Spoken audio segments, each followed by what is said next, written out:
저는 올해로 67세가 된 퇴직 공무원입니다. 35년간 국토교통부 산하도시계획 관련 부서에서 일하며 도시개발과 주거환경정책을 설계하고 시행하는 일에 평생을 바쳤습니다. 그렇게 정년을 채우고 퇴직한 저는 아내와 함께 강원도 강릉으로 여행을 떠났습니다. 당시엔 단순히 휴식이 목적이었지 뭔가 새로운 걸 하겠다는 생각은 전혀 없었습니다. 그런데 그날따라 날씨가 참 좋았습니다. 햇살이 따뜻했고 바다는 잔잔하게 출렁이었고 길가의 억새는 바람을 따라 유유히 흩날렸습니다. 그렇게 바다를 따라 걷다 우연히 들른 곳이 있었습니다. 바다가 시원하게 내려다보이는 오션뷰 베이커리 카페였습니다. 앞의 외관은 멋졌지만 정작 안에 들어가 보니 빵은 맛과 품질에 비해 비쌌으며 커피는 흔한 프랜차이즈 커피보다 맛이 없었습니다. 그렇고 그런 빵과 커피를 파는 곳에 사람들이 줄을 서서 기다렸다 들어오는 걸 보고 저는 놀랐습니다. 뷰 맛집도 인기가 많구나라고 혼자 생각했습니다. 사진 찍고 바다 배경으로 인증샷 올리고 SNS 핫플레이스라는 태그가 가득 달려 있었습니다. 그때 아내가 말했습니다. 여보, 우리 이런 거 한번 해보면 어때? 처음엔 말도 안 되는 소리라는 생각에 대답도 하지 않았다가 머릿속에 무언가 불이 켜지는 느낌이 들었습니다. 그 느낌이 저희 부부 노후를 완전히 바꿔놓았습니다. 지금부터 그 이야기를 들려드리겠습니다. 시청 전 구독과 좋아요를 누르시면 로또에 당첨되는 행운이 올 수 있습니다. 이 정도 퀄리티에 이 정도 손님이면 우리가 좀 더 제대로 하면 승산 있지 않을까? 그날 저녁 숙소로 돌아오는 길에 아내와 진지한 대화를 나눴습니다. 여보, 우리도 바다 보이는 전망 좋은 곳에 베이커리 카페 하나 해보자. 맛도 제대로 내고 공간도 아늑하게 꾸미고. 당신은 계획 잘 짜잖아. 도시 계획하던 사람이 공간 연출 못하겠어? 그 말이 저를 움직였습니다. 그렇게 저희 부부는 강릉의 자리를 알아보기 시작했습니다. 해안도로에서 가까운 낡은 건물 하나를 보게 됐고 바다가 한눈에 내려다보이는 루프탑이 있었습니다. 완벽했죠. 퇴직금 일부와 서울에 있던 오래된 아파트를 담보로 대출까지 받아서 총 15억 원가량의 자금을 마련했습니다. 처음에는 조그맣게 시작할 생각이었습니다. 작고 아담한 공간에서 소박하게 운영하자는 계획이었죠. 그런데 주변에서 말리더군요. 베이커리 카페 인테리어는 고급스럽게 해야 하고 규모도 어느 정도는 돼야 합니다. 실제로 인기 있는 곳들을 보면 다들 넓은 공간과 감성적인 인테리어로 승부하고 있었습니다. 그렇게 우리는 은퇴 후 무의미한 삶 대신 우리만의 공간을 가진 인생 2막을 선택하기로 했습니다. 결정을 내린 뒤 우리는 본격적으로 움직이기 시작했습니다. 단순한 카페가 아니라 사람들이 일부러 찾아오고 머물고 다시 오고 싶은 그런 공간을 만들고 싶었습니다. 저는 전국의 유명한 베이커리 카페를 다니며 어떤 빵이 인기 있는지, 어떤 구성이 고객을 끌어들이는지 꼼꼼히 조사했습니다. 강릉뿐 아니라 서울 근교, 제주도, 부산의 핫플레이스까지 발품을 팔았죠. 가게 크기, 동선, 메뉴 구성, 테이블 간격, 고객 회전율까지 체크하며 일일이 노트에 적었습니다. 아내는 인테리어와 소품, 공간 디자인에 모든 정성을 쏟았습니다. 카페의 색감은 어떤 톤으로 할지, 창밖 오션뷰를 어떻게 프레임에 담을지, 테이블마다 다른 꽃병을 놓는 게 좋을지. 매일 밤 아내는 스케치북을 펴고 그림을 그렸고 낮에는 소품 시장과 조명 가게를 돌아다녔습니다. 어떤 날은 서로 피곤해서 말 한마디 안 할 때도 있었지만 돌아보면 그 시간마저도 함께여서 행복했습니다. 제빵 기술은 단기간에 익힐 수 없다는 걸 잘 알았기에 우리는 과감히 유명 베이커리에서 경력 있는 제빵사를 정규직으로 고용했습니다. 품질을 유지함에 있어 타협할 수 없었기 때문입니다. 저는 카페 운영 전반을 맡았습니다. 고객 응대, 회계 정리, 마케팅, 재고 관리, 동선 조정까지. 퇴직 전 회사에서 하던 일들과는 전혀 달랐지만 오히려 더 보람이 컸습니다. 직접 손님들의 반응을 보며 일한다는 건 전혀 다른 세계였습니다. 오픈 전날 밤 우리는 불 꺼진 매장 한복판에 서서 불빛만 바라봤습니다. 파란 조명 아래 벽에 매단 액자와 소품들이 조용히 반짝였고 빵 진열장은 아직 텅 비어 있었지만 상상으로는 벌써 가득 찬 것 같았습니다. 여보, 이제 진짜 시작이네. 아내의 목소리에 저는 고개를 끄덕였습니다. 그리고 우리는 그날 처음으로 손을 꼭 잡았습니다. 새 출발의 설렘 속에서 오픈 이후 SNS 덕분에 금방 입소문이 퍼졌습니다. 강릉 오션뷰 카페 대박, 맛도 좋고 전망도 좋은 빵집 발견. 블로그, 인스타그램에는 손님들의 후기가 넘쳐났고 특히 주말이면 하루 매출이 1,000만 원을 넘기기도 했습니다. 지역 방송에도 한번 소개되자 평일임에도 카페 대기 줄이 생기기 시작했습니다. 우리는 매일이 기적 같았습니다. 새벽이면 갓 구운 크루아상의 고소한 냄새가 가게를 가득 채웠고 햇살이 커튼 사이로 스며들 때면 따뜻한 커피 향과 함께 손님들이 들어오기 시작했죠. 아이 손을 잡은 부모, 데이트 중인 연인, 강릉 여행 온 단체 손님들, 휴가 나온 근처 군부대 군인들까지 사람들의 웃음소리가 카페 안에 퍼졌고 그 모습을 바라보는 아내는 언제나 조용히 웃고 있었습니다. 어느 날 오후 한가해진 시간에 아내가 조용히 말했습니다. 여보, 정말 꿈 같아. 우리가 이런 곳에서 이렇게 살 줄은 몰랐어. 저는 창밖 바다를 바라보며 대답했습니다. 이게 우리가 함께 만든 두 번째 인생이야. 그 어떤 직장보다 훨씬 좋은 것 같아. 사업도 잘 되고 아내가 행복해하는 모습을 보니 저도 행복한 하루하루를 보내고 있었습니다. 그땐 정말 모든 게 완벽하게 잘 흘러가는 줄 알았습니다. 그런데 그 행복은 딱 거기까지였습니다. 성수기가 끝난 9월, 해수욕장이 문을 닫고 날씨가 선선해지자 손님 발길이 급격히 줄었습니다. 평일에는 아예 손님이 없는 날도 있었고 주말도 예전 같지 않았습니다. 고정 비용은 그대로였기에 가게 운영은 빠르게 적자 전환에 들어갔습니다. 결국 제빵사와 직원들에게 양해를 구하고 계약을 종료했습니다. 저와 아내는 다시 처음으로 돌아갔습니다. 직접 청소하고 직접 계산대를 지키고 빵은 외부에서 일부 납품받아 최소한으로 구성했습니다. 하지만 포기할 수는 없었습니다. 아직 겨울이 오기 전 다음 여름 성수기를 준비할 시간은 충분하다고 믿었습니다. 아내는 SNS 채널을 다시 정비하며 꾸준히 게시글을 올렸고 저는 온라인 마케팅에 대해 다시 공부하기 시작했습니다.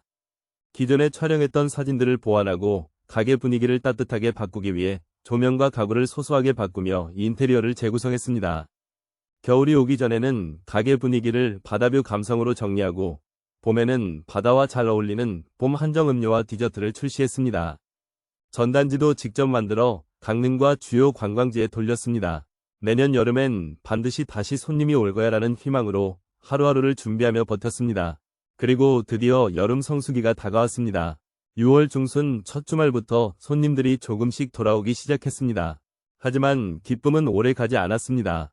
저희 카페 바로 옆에 유명 대형 프랜차이즈 베이커리 카페 두 곳이 새로 문을 연 것입니다. 한 곳은 해안가 뷰를 통유리로 뚫은 카페였고 또 한 곳은 본사 마케팅이 활발한 체인점이었습니다. 고객들은 선택지를 넓혔고 저희 카페는 그중 하나일 뿐이었습니다. 가격 할인도 해보고 음료 쿠폰 이벤트도 했지만 유명 브랜드의 힘은 컸습니다. 오히려 손님들은 우리 카페에 대해 이쁜데 조금 애매하다는 반응을 보였고 저희도 체력과 자금 모두 빠르게 소진되기 시작했습니다. 그러던 중 8월 중순 기상청이 기록적 폭우를 예보하던 날 강릉 일대에 강풍과 집중호우가 쏟아졌습니다. 저희 루프탑 유리창 일부가 깨지고 2층 천장에서 누수가 발생했습니다. 전기 개통도 일시적으로 마비되며 영업을 중단해야 했고 복구 비용은 수천만 원에 달했습니다. 보험 처리로 일부는 보상받았지만 이미 누적된 적자와 매출 부진, 임대료와 대출 이자까지 더해져 감당이 불가능한 상황이 됐습니다. 더 이상은 버틸 수 없다는 결론에 도달한 저희 부부는 긴 밤을 지새운 끝에 결국 폐업을 결심했습니다. 그날 루프탑에 올라 바다를 바라보던 제 눈앞엔 오픈 첫날 환하게 웃던 아내의 얼굴이 아른거렸습니다. 손님들로 북적이던 매장의 소란스러움, 커피향, 갓 구운 빵 냄새가 귓가에 맴돌았습니다. 이 모든 걸 지키지 못했다는 자책감에 가슴이 먹먹해졌습니다. 그리고 저는 생각했습니다. 이제 진짜 현실로 돌아가야 할 시간이다. 구직 사이트를 새로 고침하며 하루를 보내는 시간이 길어졌습니다. 이력서를 보낸 곳에서는 아무런 연락이 없거나 며칠 뒤 불합격 문자가 날아왔습니다. 경비직은 체력 검증이 필요하다며 나이를 문제 삼았고 마트나 편의점 아르바이트도 60대 이상은 면접조차 보기 어려웠습니다. 그렇게 몇 주가 흐른 어느 날 밤 유튜브 영상 하나를 보게 됐습니다. 제목은 60대도 가능한 대리운전, 은퇴 후 생계 수단의 현실이었습니다. 그 영상 속 사람은 저보다 더 연배가 있었고 똑같이 퇴직 후 삶에 적응하지 못해 대리운전을 시작했다고 말했습니다. 몸은 피곤하지만 그래도 누구 눈치 안 보고 내가 벌 수 있다는 게 얼마나 다행인지 모릅니다. 그의 말이 마음 깊숙이 파고들었습니다. 곧바로 휴대폰에 대리운전 앱을 설치하고 기사 등록 절차를 밟았습니다. 일종 보통 운전면허, 3년 무사고, 스마트폰 소지 조건은 간단했고 나이 제한도 없었습니다. 사실 처음엔 자존심이 허락하지 않았습니다. 퇴직 전 관용 차량을 타고 출장 다니던 제 모습과 비교하면 너무도 다른 현실이었으니까요. 하지만 더 이상은 버틸 여력이 없었습니다. 매달 300만 원 넘는 대출이자 줄어드는 예금 잔고, 아내의 걱정 섞인 눈빛, 무엇이든 시작해야 했습니다. 첫날은 떨리는 마음으로 앱을 켜고 대기 상태로 진입했습니다. 저녁 8시 첫 호출이 떴습니다. 강릉 시내에서 주문진까지. 손님은 말이 없었고 목적지에 도착하자 짧게 고맙다고 인사했습니다. 그 말이 그렇게 따뜻하게 들릴 줄 몰랐습니다. 하지만 모든 손님이 그런 건 아니었습니다. 술에 취해 반말을 하거나 탑승하자마자 담배부터 피우는 사람도 있었고 늦게 왔다며 짜증부터 내는 이도 있었습니다. 그럴 때면 저도 모르게 마음속에서 부글부글 무언가가 끓어오르다가도 지금 내가 화낼 처지가 아니다라는 생각에 꾹꾹 눌렀습니다. 밤 9시부터 새벽 2시까지 운전하고 집에 돌아오면 해가 떠오릅니다. 한 달에 25일 정도 일하면 180만 원에서 200만 원 남짓을 벌 수 있습니다. 기름값, 보험료, 앱 수수료 등을 빼면 실제 손에 쥐는 돈은 많지 않지만 그래도 제 손으로 벌었다는 것에 위안이 됩니다. 무엇보다 큰 변화는 아내였습니다. 처음엔 제가 대리운전한다고 했을 때 많이 울었습니다. 여보, 당신 그런 일까지는 하지 말자. 우리 그냥 조금 덜 쓰고 살면 되잖아. 하지만 제가 조용히 말했습니다. 내가 지금 이거라도 안 하면 우리 둘 다 무너져. 자존심보다 현실이 먼저야. 지금도 매일 밤 출근 준비를 하며 거울을 봅니다. 한때 수백 명의 임직원들 앞에서 프레젠테이션 하던 내 얼굴이 이젠 핸들 잡고 밤길을 누비는 얼굴이 됐지만 그래도 저는 아직 포기하지 않았습니다. 가끔은 손님이 내리고 텅 빈 조수석을 바라보며 이런 생각을 합니다. 이 길 끝엔 뭐가 있을까? 아직 모르겠습니다. 하지만 분명한 건 아무것도 하지 않는 것보다 핸들을 잡고라도 나아가는 게 낫다는 사실입니다. 이제는 인정할 수 있습니다. 저희 부부의 실패는 단지 운이 없어서가 아니었습니다. 돌이켜보면 분명한 원인들이 있었고 그것들을 직면하지 못했던 저희의 안일함이 더 큰 문제였습니다. 그래서 오늘은 이 이야기를 보고 계신 여러분들께 꼭 말씀드리고 싶은 5가지 교훈을 전하고자 합니다. 첫째, 경험 없는 분야에 큰돈을 들여 시작하지 마십시오. 저희는 베이커리 카페에 대한 경험도 외식업 운영에 대한 이해도 없이 단지 잘 되는 것을 봤다는 이유만으로 뛰어들었습니다. 현장에서 일해본 적도 없는 사람들이 SNS만 믿고 사업을 시작한다는 건 눈 감고 차를 모는 것과 같습니다. 결국 사고는 피할 수 없었습니다. 둘째, 규모보다 지속 가능성을 먼저 따져야 했습니다. 주변에서 요즘은 인테리어 고급지게 해야 손님이 온다는 말에 휘둘려 초반에 너무 많은 비용을 쏟아부었습니다. 그런데 매출은 계절의 영향을 너무 많이 받았고 고정비는 매달 꼬박꼬박 나갔습니다. 고급스러운 인테리어가 우리를 살려주진 않았습니다. 셋째, 대출은 가능하면 피하거나 최소화해야 합니다. 저는 퇴직금을 지키겠다는 생각으로 아파트를 담보로 대출을 받았습니다. 하지만 결국 매달 나가는 이자가 목을 조이기 시작했고 상황이 악화되자 그 퇴직금마저 결국은 대출 이자를 막는 데 들어갔습니다. 지키려던 돈이 잃는 돈이 된 셈입니다. 넷째, 비수기 계획이 없던 것이 치명적이었습니다. 여름엔 잘 됐지만 가을부터는 예약이 뚝 끊겼습니다. 관광지는 계절 산업이라는 걸 간과했습니다. 장기적인 운영 계획 없이 성수기 대박만을 기대하며 시작했던 것이 큰 착오였습니다. 가게 운영은 1년 내내 수익이 나야 버틸 수 있습니다. 다섯째, 시장 조사를 직접 하지 않았던 점도 큽니다. 저희는 중개인의 말만 믿고 주변 경쟁 상황을 제대로 확인하지 않았습니다. 막상 가게를 열고 나서야 알게 됐습니다. 인근에 비슷한 오션뷰 카페가 10곳이 넘고 그들 역시 SNS 마케팅을 활발히 하고 있었다는 사실을요. 좋은 입지라고만 믿었던 건 착각이었습니다. 이 5가지를 그때 알았다면 어땠을까요? 어쩌면 우리는 지금도 바닷가를 보며 웃고 있었을지도 모릅니다. 아니, 애초에 시작하지 않았을지도 모릅니다. 아직도 저에게 퇴직하고 어떻게 살아야 할까요? 라고 묻는 후배들이 있습니다. 그럴 때마다 저는 이렇게 말합니다. 하고 싶은 걸 하세요. 다만 반드시 그것이 당신이 잘 아는 분야인지 먼저 확인하세요. 그리고 그 일이 실패했을 때도 견딜 수 있는 규모로 시작하세요.